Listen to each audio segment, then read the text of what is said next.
বিসমিল্লাহির রহমানির রহিম। সবাইকে আজকের অধিবেশনে স্বাগতম জানাচ্ছি।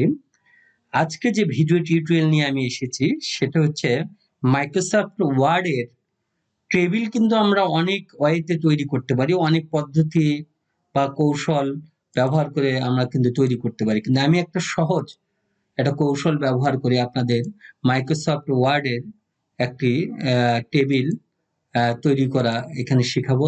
চলুন দেখা যাক। শুরুতে আমি মাইক্রোসফট ওয়ার্ডে যাচ্ছি।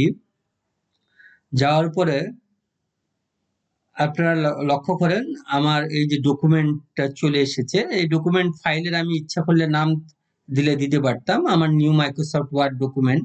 এটা কিভাবে ওপেন করতে হয় এই বিষয়গুলো আপনারা জানেন।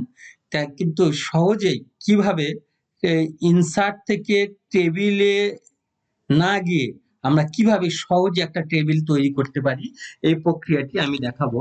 শুরুতে আপনি কিবোর্ডের শিফট চেপে ধরে প্লাস চাপবেন। চাপার পরে তারপরে মাইনাস চাপতে থাকবেন। তারপরে প্লাস, মানে যতগুলো কলাম আছে ততগুলো আপনি প্লাস নেবেন।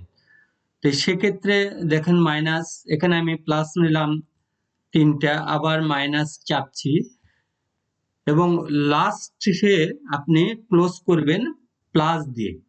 এখানে আমার কয়টা প্লাস আছে দেখুন, লক্ষ্য করুন 4টা।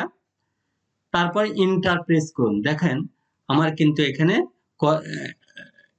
একটা রো তৈরি হয়ে গেছে এবং কলাম আছে 4টা। এখন ট্যাব দিয়ে যদি আমি এখানে চাপ দিই, দেখেন অটোমেটিক কিন্তু ট্যাব চাপতে থাকলে কিবোর্ডে ট্যাব চাপতে থাকলে অটোমেটিক কিন্তু টেবিলটা তৈরি হয়ে যাবে।